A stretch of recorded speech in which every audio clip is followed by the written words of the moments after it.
Come to the cabaret! Hey singers! My name's Samantha. And I'm Andy. Welcome to How to Be a Singer and Make Money. Today we're talking about speakers. I expect you all know what a speaker is, but just in case... A speaker creates sound from electrical impulses. It's a sounding system, usually a plastic or cardboard cone, that has an electromagnet attached to one end. Next to this is a permanent magnet fixed to the case. When the electrical charge passes through the coil, it moves towards and away from the permanent magnet and thus moves the cone, and sound waves are created. Passive versus active. So speakers need power to go through the coil to make them work. And that's something to get out of the way up front. Speakers are classed as either active, also known as powered, or passive. If they are active, then they have the power source built into them and will work when just connected to a sound source such as a laptop, tablet or mixer. And if they are passive, then they need a power source, known as an amplifier, in between the sound source and the speaker. Active speakers usually have controls on the back, like this. Passive ones are much simpler, like this. So, having got all of that out of the way, we can talk about all the different types of speaker. Bear in mind, most will be available as active or passive, but if they are only available as passive, then you would need an amplifier as well. So, dealing first with speakers that face the audience, subwoofers, tops, etc. The cones within speakers are usually referred to by their diameter in inches. So you will often hear about a 12-inch speaker, for instance. And this would mean that there's one cone inside, or one main cone inside, and it's 12 inches in diameter. Generally, big cones, 12, 15, 18 inches, etc., are better at producing low notes, and small ones, 2, 3 inches, are better for higher notes, and in between are in between. But you can't have a system with every size of cone in it. That would be huge and hugely expensive. So every setup is a compromise. Systems for facing the audience, sometimes known as front of house, are the most critical and fall into a few different arrangements. The basic one is known as full range speaker, or usually a pair of them, of course. This is usually a single cabinet with a base cone in it and one or two tweeters. The base cone is usually 8 inches, 10 inches or 12 inches, or sometimes 15, and handles the low notes. The tweeter or tweeters are typically 2 or 3 inches and handle the top notes. And all of the cones are also doing their best to handle the mid notes as well.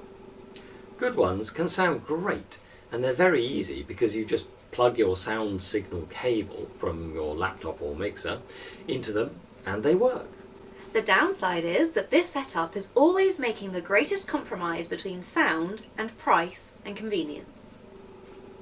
Subs and full range tops. This is an arrangement where there is a separate cabinet for the cone or cones handling the lowest sounds. These cabinets are known as subwoofers or subs. It means that there is another separate cabinet for the mid-range and higher notes. This is usually known as the top, because it usually sits above the sub, often on a pole. You can buy these together, in which case they will be designed to split the sound input between them, so each gets to handle the bit that it does best. Or you can get a full range top and just buy a sub to add to it. That won't be quite as good, but if, for example, you're a loud rock band and want a lot of thump, it will do it for the lowest price. Subs and array tops. Another setup is where the top is an array. This is a set of small cones of the same size, maybe 3 of them in a line or possibly 6. This allows much more directional sound and better volume from a given input. It also means the difference in volume for the audience between the front and the back is less than with a single cone. So these are the common setups. In almost every case, a full range speaker will not be as good as a sub and top, which will not be as good as a sub and array top. However, A good full range might well be better than a cheap sub and array. So it's a real balancing act when choosing. Assessing quality. Your PA needs to do 3 things really well. Number 1, produce volume. Number 2, produce the original sound clearly without distortion. And number 3, do that with low background noise, hiss, hum, that sort of thing. So, number 1, volume. Obviously, the volume needed will be different for different situations. There are no rules. Take advice from someone you trust about your particular needs. However, don't get hung up on the power of speakers. Clarity is far more important. Clear speakers will sound better than really loud, mushy ones. More volume is going to cost more money. Number 2, clarity. The better the design, the more accurately a speaker will reproduce the sound input to it.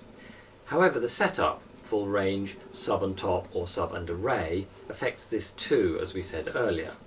Basically, greater clarity will cost you more. Number 3, background noise. This is the background hiss and hum you can hear even when there's nothing coming through the speakers. Less distortion is going to cost you more money. So, in general, the better your sound system, the more it will cost you. No surprises there then. However, there is one famous brand that is much hyped and overpriced. We couldn't possibly say what it is, of course, but it's Bose.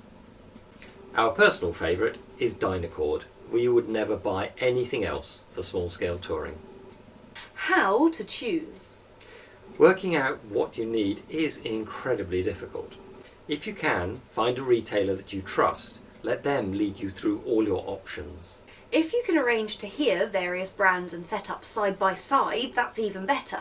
Take along your own music and listen to it playing through as many setups as you can. But probably it will come down to buying the most expensive you can afford, as that will probably sound the best.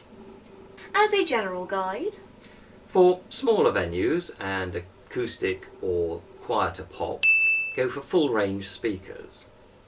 For loud pop or rock, go for full range speakers with subs. or for large venues, for example theatres and any style of music, subs plus array tops, And now, monitors. which are also known as foldback speakers. These are the speakers facing the performer or performers so that they can hear what's going on.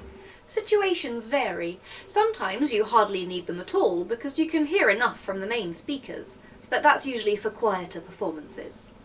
But sometimes you can't hear properly unless you have good monitoring facing towards you.